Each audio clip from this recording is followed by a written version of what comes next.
you everyone and welcome back to the Football Tribe UG channel. Robert Kesakos is your usual suspect. Welcome back to yet another live broadcast on your favorite football updates channel. It's a pleasure to be back with you on this beautiful Saturday morning, the 4th of April 2026. Good morning, good afternoon, good evening, good night, whatever timeline it is. For where you could be joining us from during the course of this podcast. We do return for an extended preview of what's to come in the weekend. We do celebrate with those that have had some good news in their lives and commiserate with those that have had losses or pray that they overcome their challenges. So yeah, it does promise to be a very, very good weekend. I mean, every time we return from international football and club football returns, people are always excited. Of course, some fans may not be as excited because their teams, particularly if you're a Premier League fan, may not be playing until next weekend or so. Therefore, your excitement may have to hold on a bit. But either way, at least you'll have perhaps your opponents to be cheering against in as far as the weekend goes, you know. So yeah, okay. All right. So poll question for this morning will be who do you think will win? Who do you think will win for Atletico versus Barcelona plus Man City versus Liverpool. So, oh, okay. I'd made the mess of that one. So, okay, one is Atleti. Okay. We're just setting up our poll question. Atletico. 2 is Barcelona.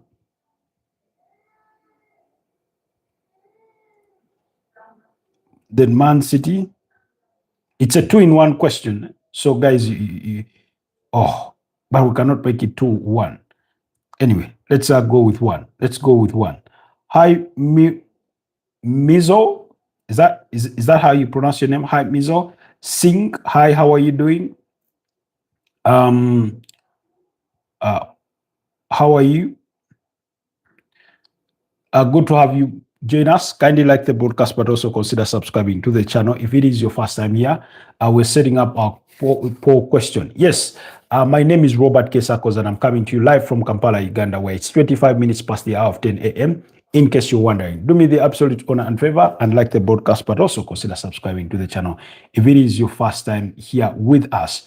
I'm just setting up our poll question. Now I'm torn between these two games, but I think let's go with the Barcelona game against Atletico to start our poll. Yes, it's a Spanish La Liga game between those two sides. Do let me know what your thoughts are on that game for the purposes of this podcast. So you can cast your vote and we will get your views through that vote, but also do not hesitate to leave us a comment down in the comment section. I hope you guys are having a wonderful morning. This weekend in English football, the FA Cup. Last night we had some games played. PSG winning their game against Toulouse, beating them by 3-1. Goals are from Ousmane Dembele, who scored a brace, as well as Goncalo Ramos's late third goal that sort of sealed the tie for Luis Enrique's side as they continue their push to defend the French League One title. That means, by the way, they are 4 points clear of a second place RC Lens, who I think will be playing Lille this weekend in that derby. So do not make sure you miss out not on that game as well. Mazo says Atletico wins. Okay, he thinks Atletico will win. But as you make your predictions, forget not that Atletico will be playing Barcelona in midweek in the UEFA Champions League. So remember, the two sides are facing off each other in the Spanish La Liga derby for the quarterfinals of the UEFA Champions League. So please bear that in mind. And Barcelona are at the summit of the standings of the Spanish La Liga. But by the time they get to play, Real Madrid will have already played Mallorca. And should Real Madrid perhaps go on to win that game, then it will put the pressure on Barcelona to try and win, because if Real Madrid wins, that means they move within a point behind Barcelona. And we know this is going to be match day 30 of the Spanish La Liga. So that's the context that you need in that regard. Barcelona are going to be without Rafinha, who suffered a hamstring injury during the course of the international break. So he's going to be missing out in action for a couple of weeks. It is speculated that he's set to spend at least another 4 weeks in addition to the one that he has already spent on the sidelines through injury, with that hamstring injury. So that's the context that I can give you in regards to that game. Without wasting any further ado, let's go into the actual breakdown of that game. Like I've told you, it's going to be quite interesting seeing how teams, those two teams set up. The game will kick off at 10 p.m. East African time between the two sides. We're talking about Barcelona, the reigning champions, who are seeking to defend their crown for the second season in a row. Atletico de Madrid have their own injuries to deal with. They have 2 suspensions in Marcos Llorente, and Johnny Cardoso, who is also sidelined with an injury, a thigh injury. Alexander Soloth and Jan Oblak are some of those that have been out through injury, as well as Marc Pibul and Rodrigo Mendoza. On the side of Barcelona, they've been without Jules Koundé, Frenkie de Jong, Andreas Christensen, Alejandro Balde, so in addition to Rafinha, who joined them in the sick bay during the course of the international break. So in terms of team setup for Atletico de Madrid, you're going to expect to see players like Joan Musso in goal, Molina, David Henko, Robin Lee Nomad, Julio Diaz, Gliano Simeon, Koke, alongside Alex Baina, Ademola Lookman, Anton Griezmann, Julian Alvarez, or perhaps we could see a little bit of a change. Like I said, those two sides have to meet each other in the quarterfinals of the UEFA Champions League in the subsequent week. And on the side of Barcelona, you expect to see Joan Garcia in goal, Gerard Martin, Pau Kubasi, Ronald Araujo, Joao Cancelo, Pedri, Marc Beno, Fermin Lopez, or Dani Olmo starting in that sort of number 10 role. Marcus Rashford coming in for Rafinha, Lamine Yamal, and Robert Lewandowski. That's the sort of setup that you'd expect from this Barcelona side. Nonetheless, like I said, if you're Diego Simeone, you ought to be thinking to yourself, I've already lost to Barcelona twice this season, and I still have to play them twice. If you wanted to win 2 of these 3 games, which one would you sacrifice? I think if you're in Diego Simeone's shoes, I think he would say, painfully, I would sacrifice the Spanish La Liga game and then win the 2 UEFA Champions League games and advance to the semi-finals of the UEFA Champions League. However, it's not that simple, It's not that simple, or as we simply put it. What he has to think about is, how do I gain the advantage over this Barcelona side that are pushing for both titles? Because we know for an absolute fact that for Barcelona, their most important, valuable piece of silverware this season is the UEFA Champions League. That if they win that, then that's it. I'm trying to read your name. You say, hi, bro. Teutad. I don't know what that means, but your name starts with Tin, Tinhav, something like that. Good to have you on the broadcast. Kindly like the broadcast. If you're Barcelona fans would love winning the UEFA Champions League title more than they would win, perhaps, more than they would appreciate winning the Spanish La Liga title. Not because winning the Spanish La Liga title is a given, but because they are the reigning champions of the Spanish La Liga.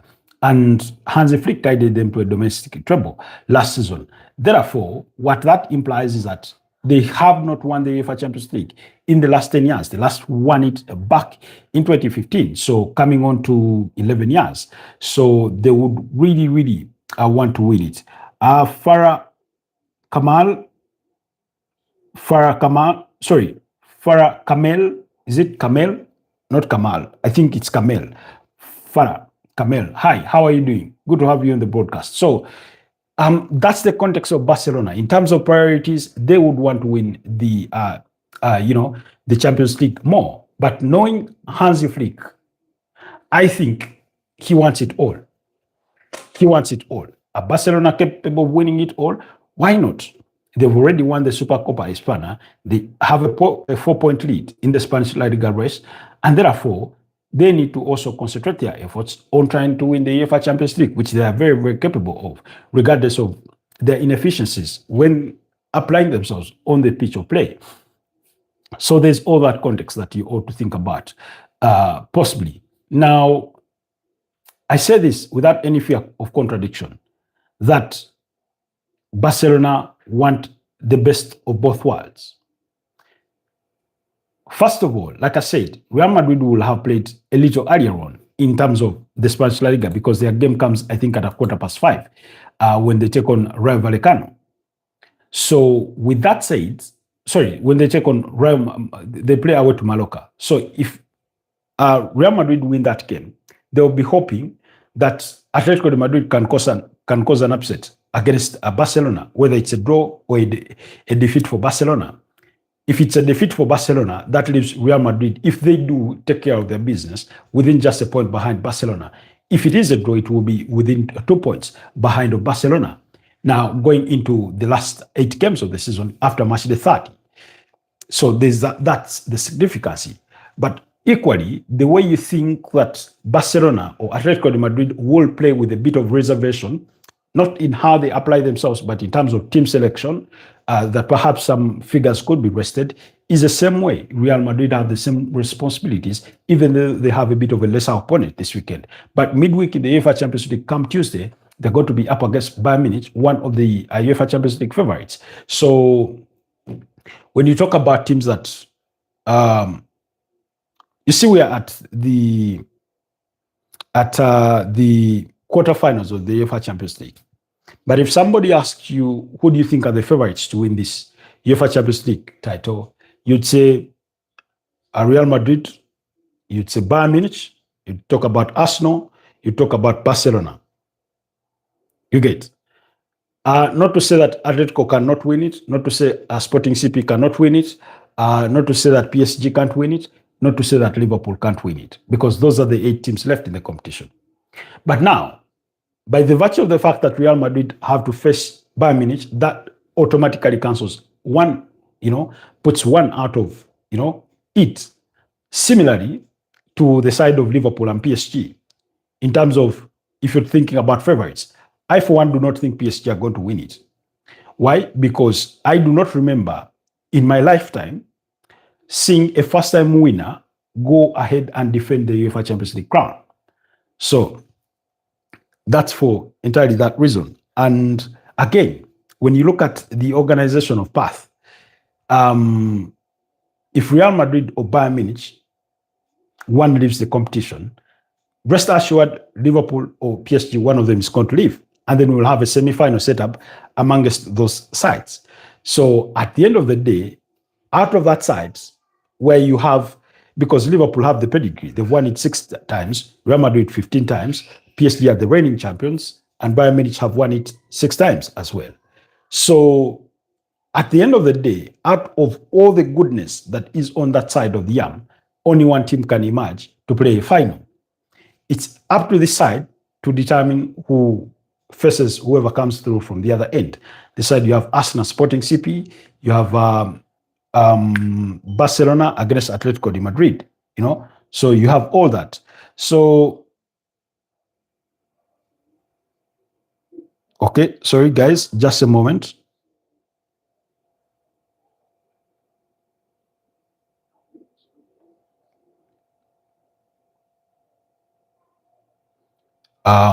This is a security concern, a cyber security concern.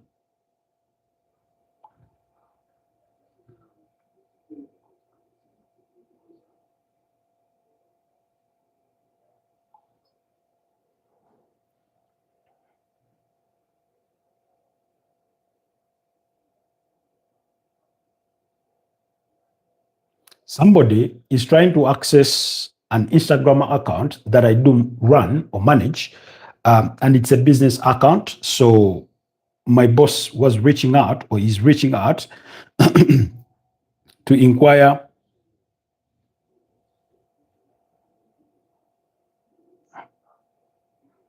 Is trying to inquire whether it's me trying to access it.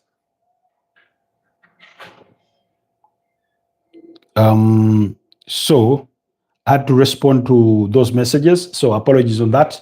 Yeah, I don't want to I don't want it to be that by the end of my broadcast, I've then lost a client because I could not respond on time. You know, somebody is trying to log into one of those accounts. I mean, it's always very, very frustrating. Anyways, so yeah, that's sort of the context for which Barcelona come into this game. It's a bit very, very difficult for Barcelona to make the sacrifice, and the reason for that is why what I've explained for you. They would want to defend the Spanish La Liga crown and win their 29th Spanish La Liga title, which I believe they are on course to go ahead and win. I think they will go and win it. You know, that's what I think, or that's what I feel, that eventually they will clinch it because Real Madrid, even though they are in proximity, that they are only 4 points behind Barcelona, sometimes they've been very, very wanting in their performance, or in other words, very, very unconvincing. So there's that. Anyways, so now already Atletico de Madrid knocked out Barcelona in the Copa del Rey and set themselves up for a final against Real Sociedad, who knocked out Athletic Bilbao. But in that tie alone, because it was a home and away tie at the semi-finals, Atletico Madrid won it at the Wanda Metropolitano by 4-0 before losing the reverse fixture by 3-0. Now, when the two sides met, I think this was in the first leg of the Spanish La Liga. Barcelona did win this fixture by 3-1. It's the kind of fixture that Barcelona really, really love, even though over the years it's given them some bit of headache. So whereas that is the case, it's one fixture that they really, really, love to play in. And oftentimes, or more often than not, they hi Faizo. I can see you coming in with some bit of bad energy. Okay.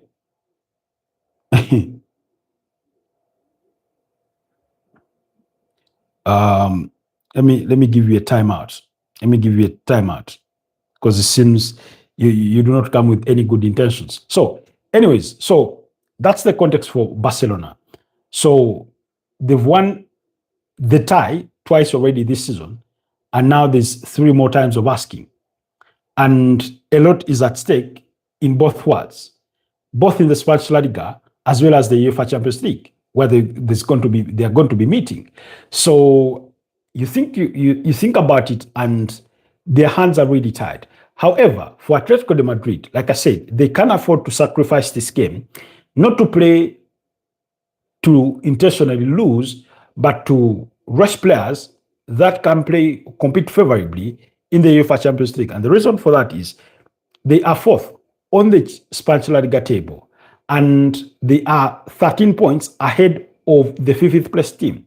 So in terms of their pursuit for finishing within the top 4 and qualify for next season's UEFA Champions League, you could argue that they're in a bit of a healthy position as compared to Barcelona at the summit of the table, where their position is not as healthy in terms of distance from Real Madrid. So that's going to be a key comparison. Of course, even Atletico de Madrid will be thinking to themselves, This is a home game. If we win it, we go ahead of Villarreal, waiting for Villarreal to play their game. So we move to third place. It takes them to 60 points, but nonetheless, even if they move to 60 points, they're going to be still within 9 points behind Real Madrid. And if Real Madrid would have won, I mean, it won't change much. In fact, it will be 12 points, possibly, or, So when you think about it that way, that's why I say, for Diego Simeone, the mathematics is simple. Which one is the more important game? It must be the game in the UEFA Champions League. So he will be thinking about that way. So, I don't know. I don't know what the result will be, but my prediction says Barcelona could nick this one by 2-1. Because Atletico de Madrid are no longer defensively astute as they used to be. In Diego Simeone's aspiration to play modern football or to adapt to the different changes in the game, he lost one of the biggest elements that were positives to his side in terms of defending. His team struggles to defend. On a given day, if they defend well, they will attack poorly. If they attack well, they will defend poorly. And they lack that sort of balance. Contrary to the other side, Barcelona play the high-risk game.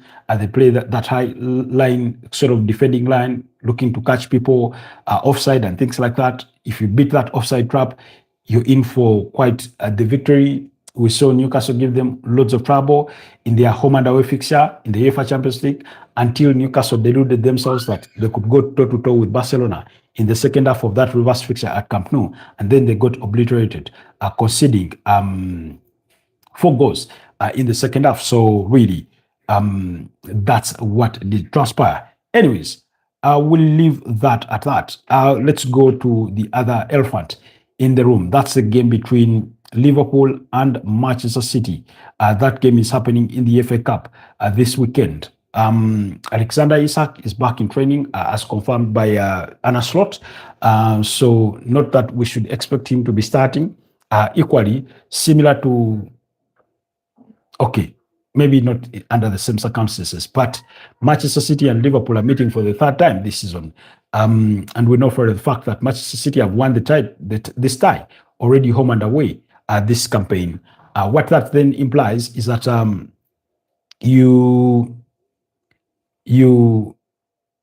Manchester City have the advantage. They have the confidence. We've beaten them twice this season. We can't still beat them for the 3rd time of asking.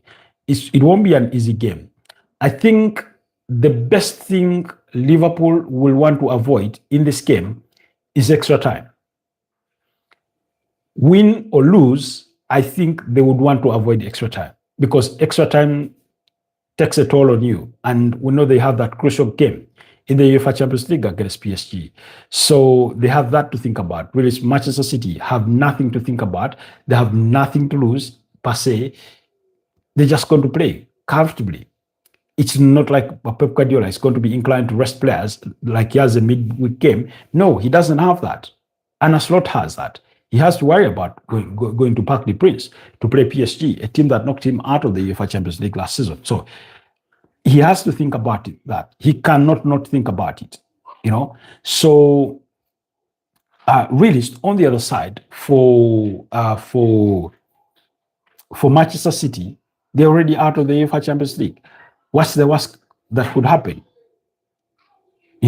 So for them, they look at this game and think to themselves, yeah, we are 3 games away from getting our 2nd piece of silverware this season. Liverpool must be thinking to themselves, we are only 3 games away to getting our 1st piece of silverware this season. If you ask Liverpool, between the Champions League and the FA Cup, which one would they prefer the most? They'll say the Champions League, but which one looks easier to win? Of course, it would be the FA Cup because you're 3 games away from winning it. Win the quarterfinal, you have a game you have the next game in the semi-finals at Wembley, win that one and go back to Wembley for the final. On the other side, in the UEFA Champions League, you have 5 games for you to win it. Home and away fixtures in the quarterfinals as well as the semi-finals, regardless of the opponent, until you get to the final that will be played in Budapest. So that's Hungary. So really, I do not think there's an easy way to slice it, because if you're Arne Slot, you're already having so many question marks on your name this campaign. So if you're already having so many question marks to your name this campaign, then the question becomes,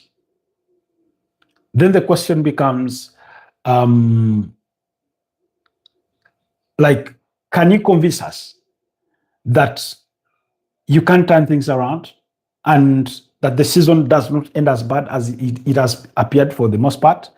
And the only way to guarantee that or to show that is by winning a piece of silverware, whether it's the UEFA Champions League or the FA Cup, or perhaps, and then finishing within the top 4.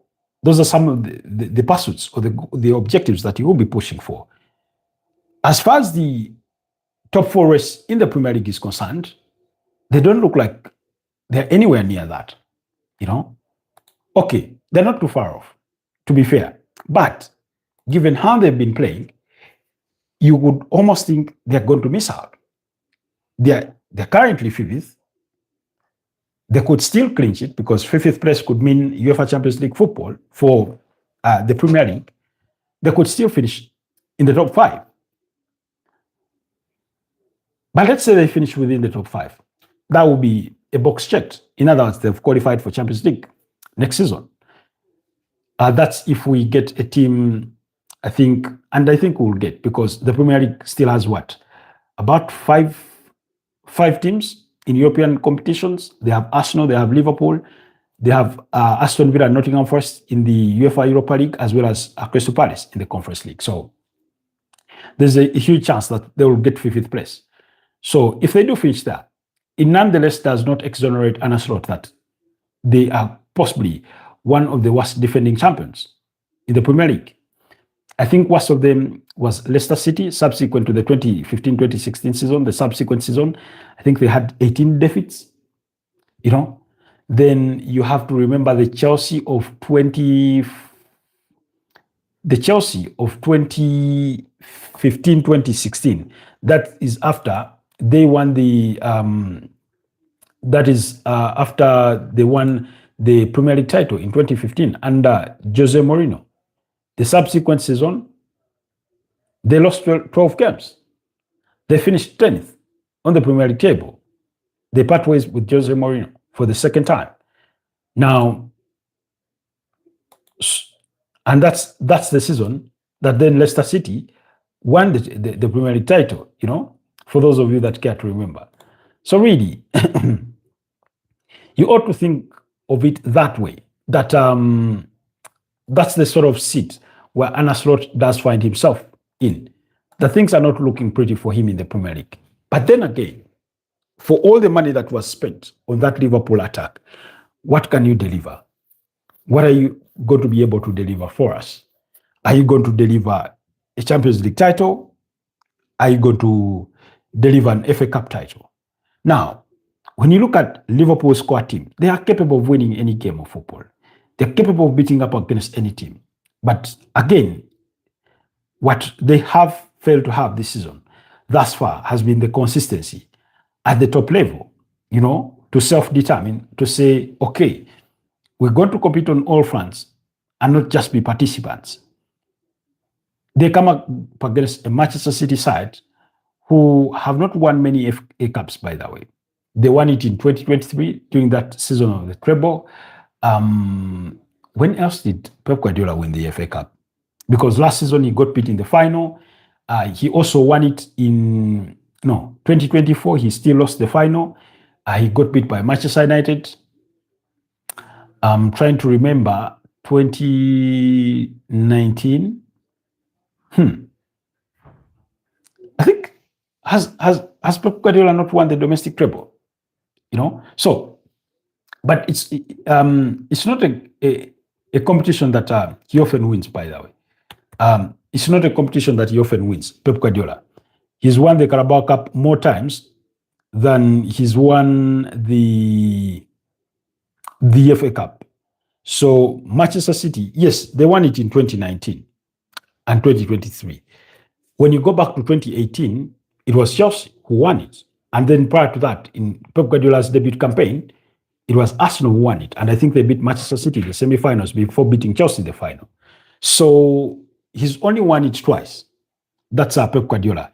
In fact, even when you go back in 2013, they lost the final to Wigan Athletic by goal to nil. So they don't have so much luck with the FA Cup, or haven't had so much luck under Pep Guardiola. Nonetheless, it does not take away the advantage that they have, being a home game, have no pressures going into midweek because they have no midweek games. Then they've offered Rodrigo Hernandez Cascante a new contract amidst his praise for Real Madrid. Pep Guardiola said he understands it, that many players that grow up in Spain would love to play for Real Madrid because it is one of the biggest clubs in Spain and in the world. So he understands that practically well. But like I've told you before, Pep Guardiola would not stand in any player's way should that player decide that they wish to leave Manchester City. At the age of 29, he will be soon, I think in June he turns 30, possibly. And then by the end of his contract will be 31 because his contract runs out in 2027. So there's that. So I would want to think, anyways, without thinking about the contract situations or whatever, but also Bernardo Silva will be leaving the club at the end of the season after 9 seasons or 9 campaigns. After 9 campaigns in the Premier League with Manchester City, having joined them back in 2017. So really, there's all that. Anyways, so I'm thinking to myself, Manchester City possibly nick this one 2-1, but if they see it into a draw in normal time and goes into extra time and possibly penalties, then Liverpool might have the edge there. However, the absence of Alisson Ramsey-Baker, in that Liverpool side is going to be of great significance. I oftentimes find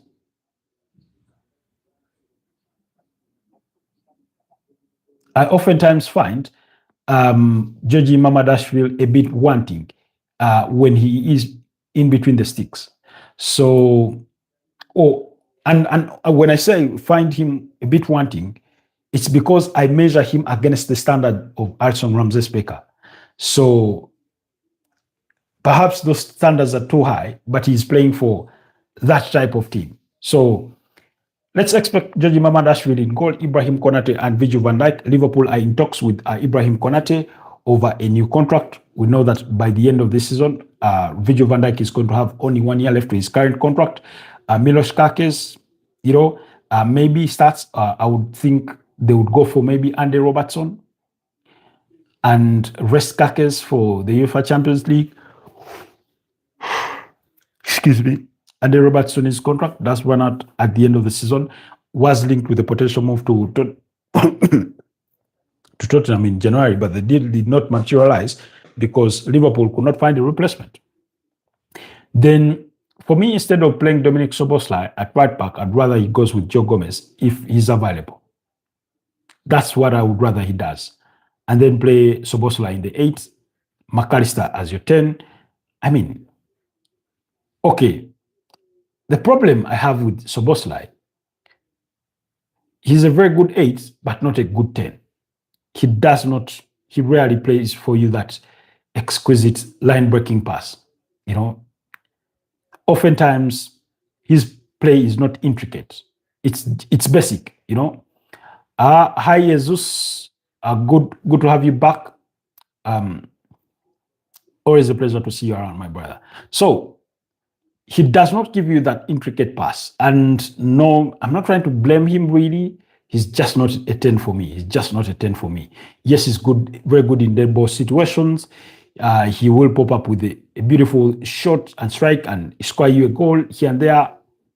But even that does not come as often as you'd love to see it. So, because you're playing against Manchester City, you're going to have to be a little bit conservative. Oh, wow. Jesus, have you bought me a cup of coffee? Thank you.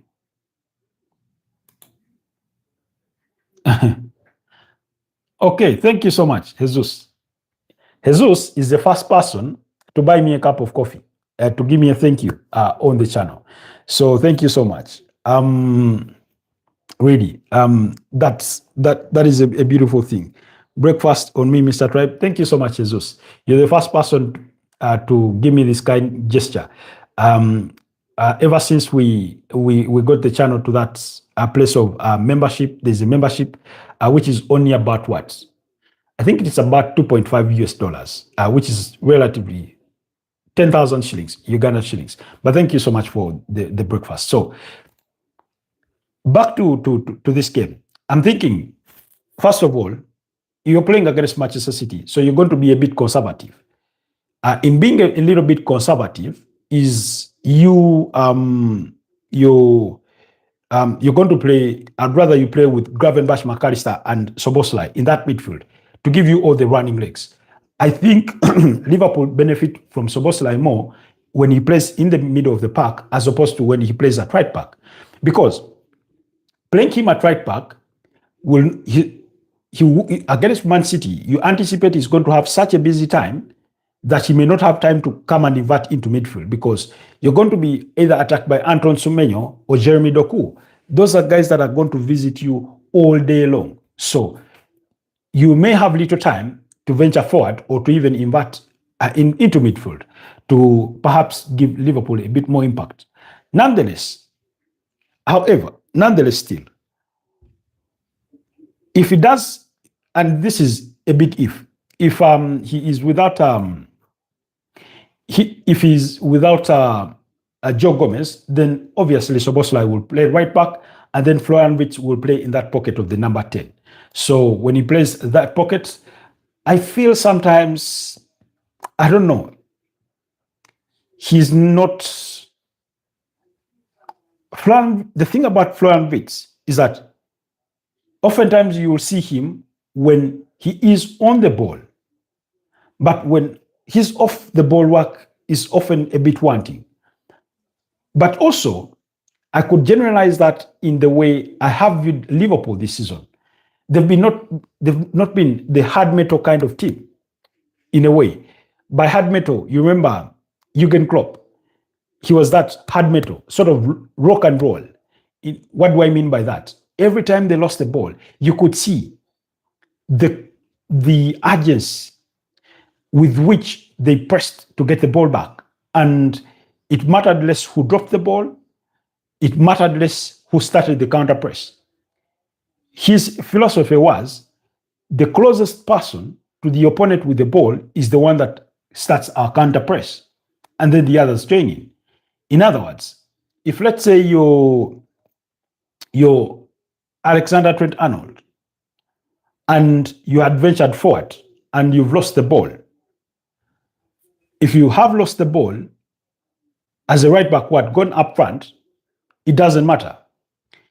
If the space within which you've lost the ball, it's Mo Salah that is closest there, or Sadio Mane or Roberto Firmino, they have to start the counter press right away and be joined by the likes of Gini Wijnaldum or James Milner or Henderson, literally the entire team.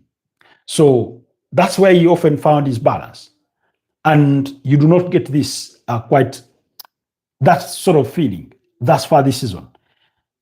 Liverpool do not give you that sense of urgency of winning the ball back once they lose it. They've had some brilliant games during the course of the season that you look onto and say, that's the Liverpool I would want to watch every week. If you guys remember how they played against Galatasaray in the reverse fixture of the UEFA Champions League at the round of 16, they were so excellent. Even the 4-0 score line flattered Galatasaray because they were that poor on the night.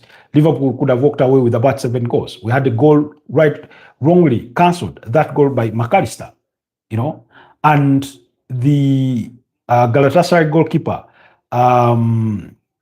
Kaki, was really, really, really brilliant on the night. So that tells you of how these two teams have really, really played it out. So they come up against the Manchester City side, high in motivation, having won the Carabao Cup when they beat Arsenal by 2-0 at Wembley before the international break.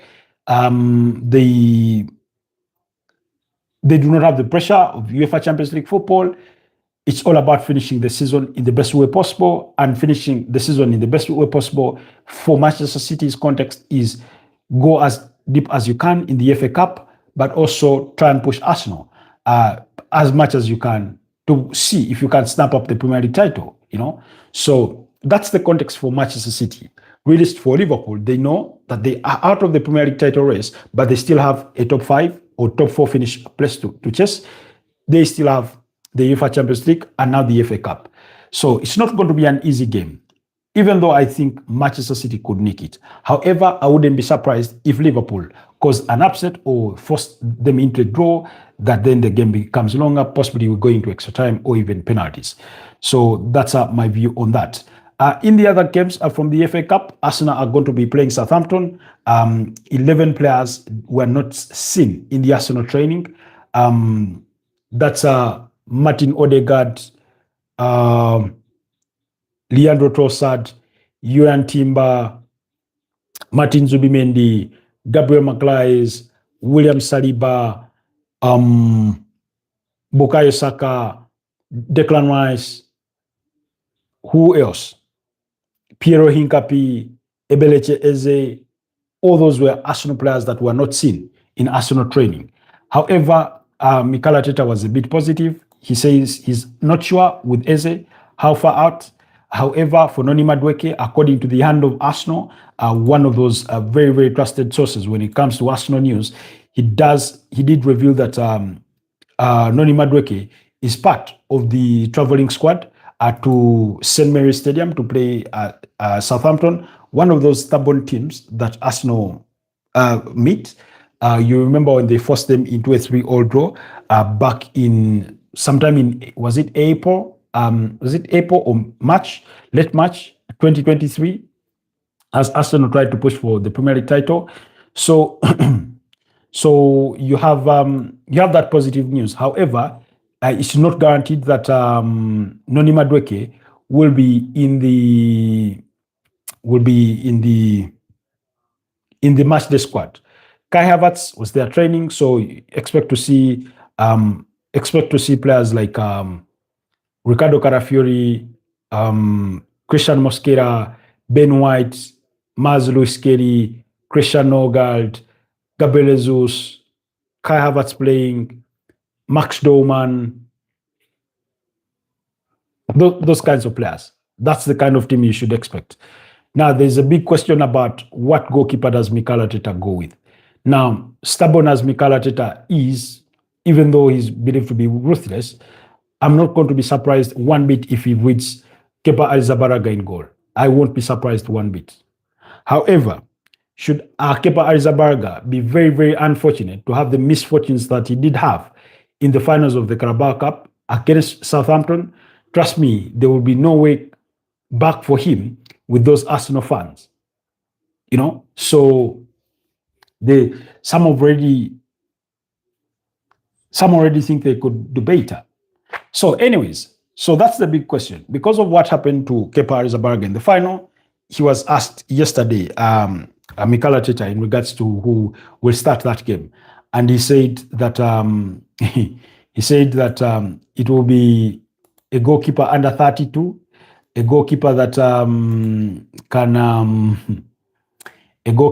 can that speaks two languages. He was quite very, very cryptic, really. He was quite very, he was very cryptic in the way he went about his things. So anyways, so for me, first of all, it's a very, very important game. Arsenal are the most successful team or club in this FA Cup competition. They've won it 14 times. However, the last time they won it was 2020 when they beat Chelsea in the finals. Prior to that, they had last won it in 2017. So Mikel Arteta has a point to prove. It was the first piece of silverware he brought to the club, and he's not done it again since. So that's the importance of the game. Southampton is not a team that they would want to despise. Like I've said, they've caused them upsets before. When you look at their head-to-head, when you go back, I think 2021-2022 season, it was Southampton that knocked out Arsenal out of the FA Cup at I think at the fourth round. Yeah, I think at the fourth round. So there's that bit of a history. And then when you look at the exploits in the Premier League still in the same season, 2021-2022, Southampton, sorry, not 2021-2022. It's a season, I think, prior to that, where Southampton did not lose a game to Arsenal. So, yeah, no, it was actually the 2020-2021 Premier League season when Arsenal did not beat up against Southampton. I think there was a 1-1 draw in that one. So, you know, in that one, then there was an FA Cup game which Arsenal lost to Southampton at St. Mary's Stadium by 0-0. And then that's when Arsenal, I think, won the reverse fixture. Then the subsequent season, Arsenal won at home, lost away. I mean, St. Mary's Stadium has been a bit of sometimes a troublesome ground for this Arsenal side. Actually, it was 2022-2023. Yes, that's the season when Arsenal drew 3-3.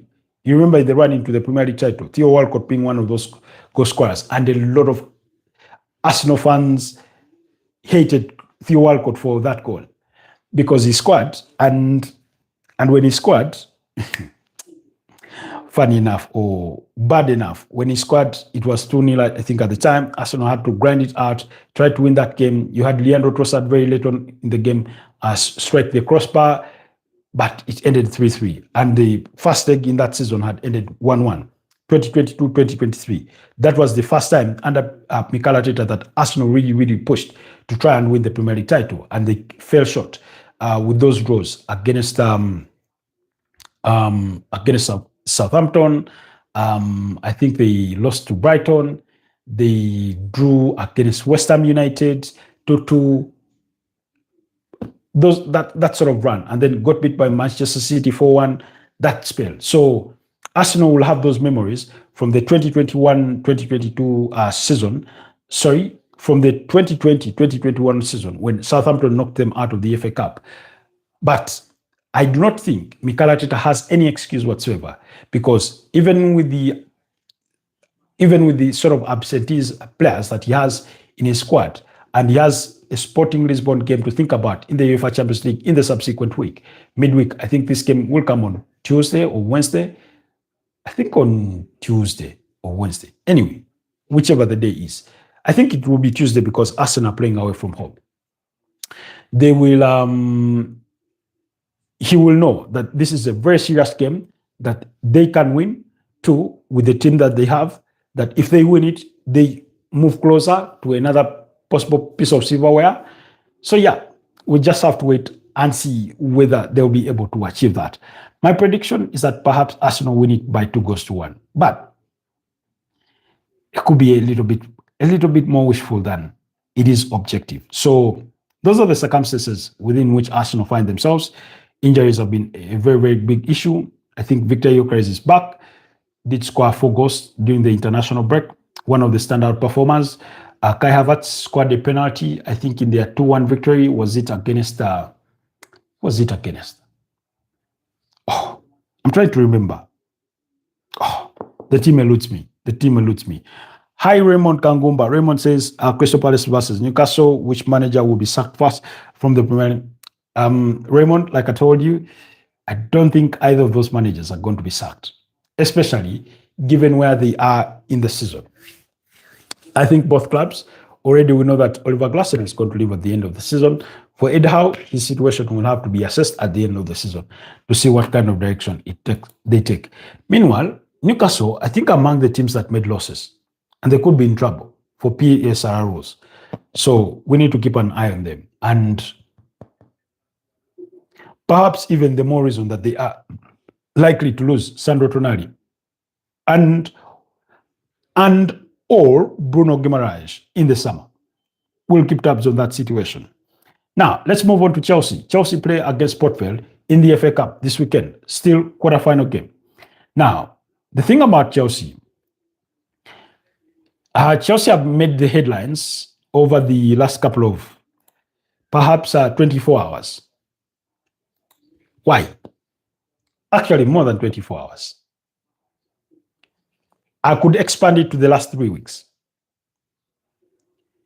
It all starts when they lose to PSG by 5-2 at Parc des Princes, return home in the Premier League and lose a game against Newcastle by 0-0, play PSG and lose that one by 3-0, and go away to Everton and lose by 3-0. That sort of set up the stage for what we did witness next. Enzo Fernandez flirting with Real Madrid, without necessarily mentioning Real Madrid, but mentioning the city of Madrid, talking about how he did not understand the sacking of Enzo Maresca. Now, a lot of players did not comprehend Chelsea's decision to part ways with Enzo Maresca. For Chelsea's part, their hand was a bit forced. And here's why.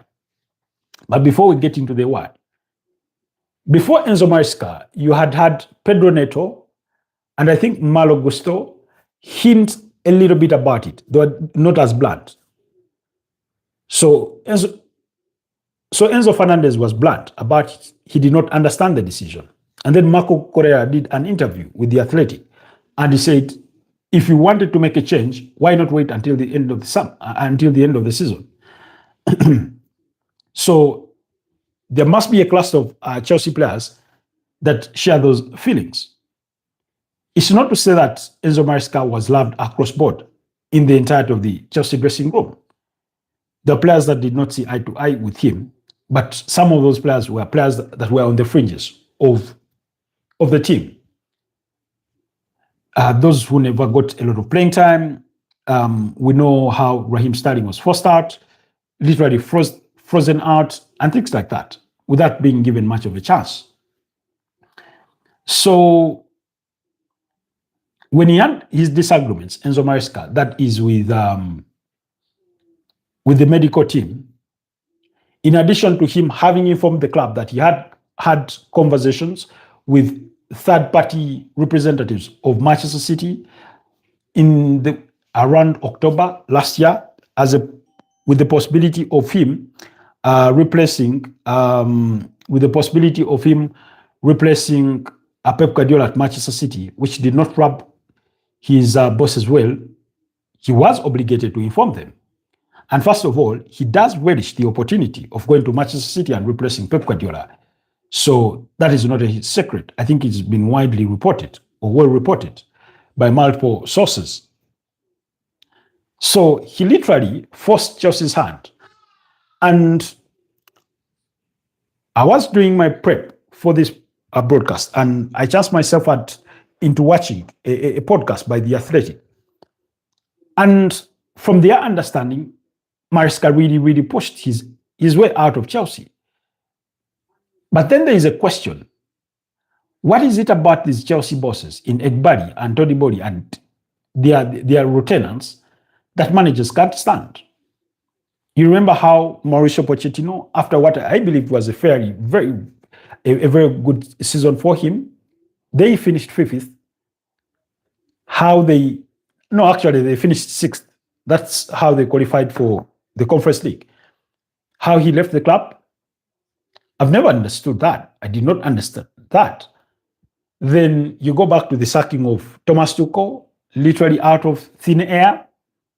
Then Graham Potter gave his interview after leaving Chelsea and how he thought Chelsea were being run and that it wasn't the right way.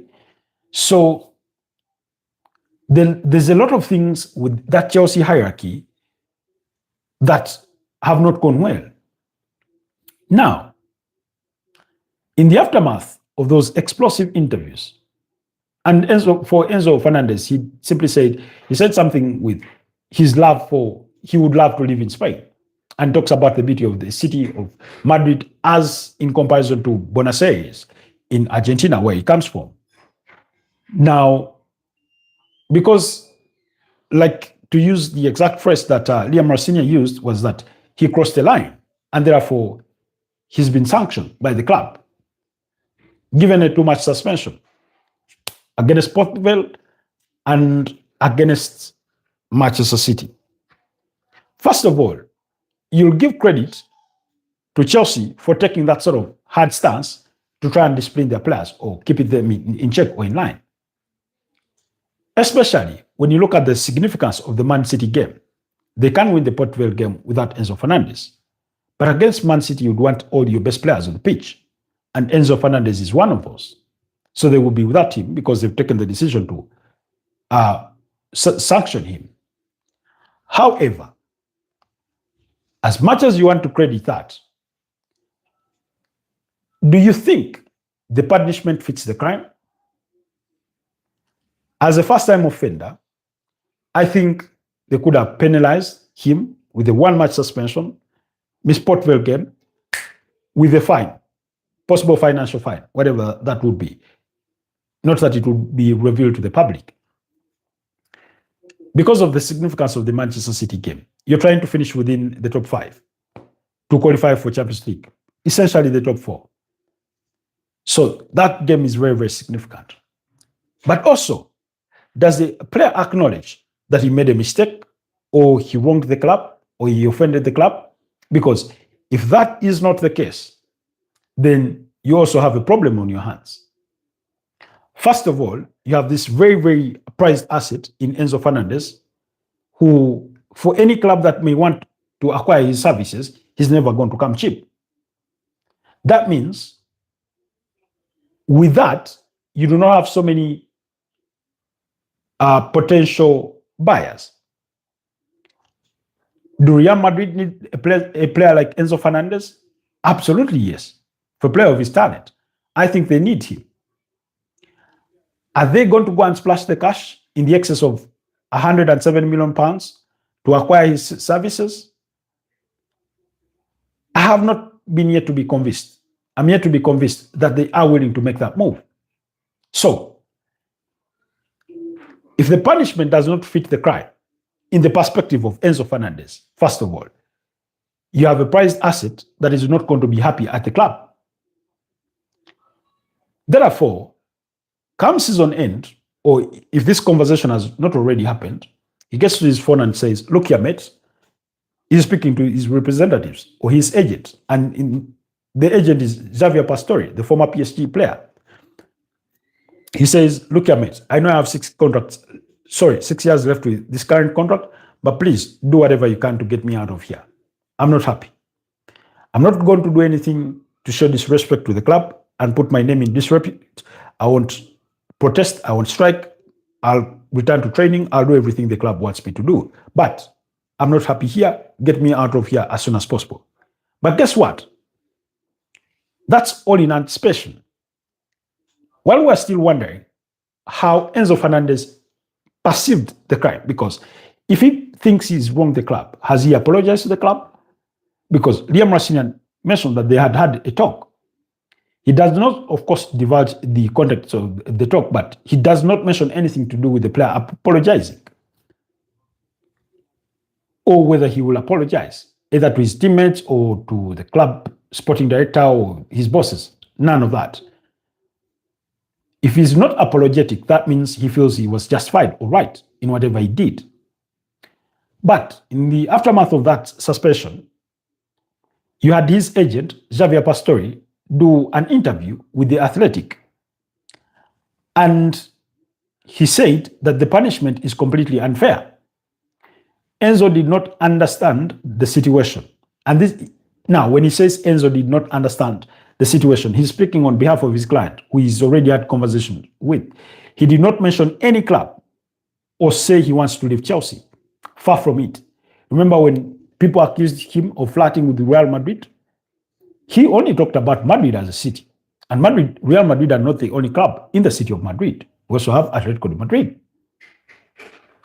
But that always beside the point. So he may feel to have misconstrued. You can love Madrid as a city the same way you'd love London as a city, the same way you'd love Kampala as a city. Yeah, sneaking Kampala in there. The same way you'd love Barcelona as a city, the same way you'd love Paris as a city. I sit in this chair with an appreciation for so many cities around the globe. Not that I would want to live in them.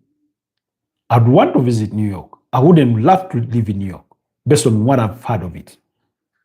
I'd love to visit Johannesburg, Cape Town, Pretoria, Cairo, Alexandria, Marrakesh. All these are cities. So Javier Pastore is trying to say, my player did not even mention any club. He did not say he wants to leave Chelsea. He simply said, we have 8 games to concentrate on or to play, and then the World Cup, so we will see after the World Cup. Isn't that a normal thing to say? He was being asked about his future. Obviously, I know if you're Chelsea, you're thinking, he should say, yeah, I'm here to stay, blah, blah, blah. Oh, because perhaps he knows what you and I already know, that life is not finite like that. Anything can change, So he goes on to say that he only mentions Madrid, the city, because he was asked which European city he would like to live in one day, and he said Madrid. But at no point does he say he wants to leave Chelsea or London. So, a lot of those players, if you ask them if there's one other city that they would want to live in Europe, other than the current city where they are, players in Manchester will tell you maybe London, maybe Barcelona, maybe Madrid, maybe Paris, maybe Amsterdam, maybe Budapest. I do not know. Maybe Turin, maybe Milan. So, Enzo Fernandez, is he being penalized for the wrong reasons? Because he was asked a question, and there's no way he says, I do not love London. Simply answered the question, what other city in Europe would you want to live in? And he says Madrid. So in other words, the punishment does not fit the crime. So that's his agent speaking. And then the agent goes on to add on something that I found really, really interesting, which is, for those of you that care to remember, I mean, there's a whole video about this on the channel, guys. So go to the channel under the video section and you'll be able to watch that video that we did about this Enzo Fernandez situation. So he goes on to say that after the World Cup, they'll have to meet Chelsea and have discussions, and have those discussions. I'm trying to find more of those quotes from Enzo's agent. Oh, come on.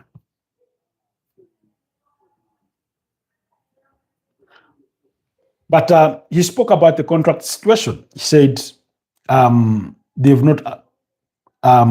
He talks about that a player of Enzo's quality should be earning much more. He speaks about after the World Cup, they will have to have a sit down with Chelsea, and if no agreement is struck, then they'll assess their options. So he talks about that. So, and I find that really, really interesting a bit, because when it comes to assessing your options, that's quite telling. That's quite telling.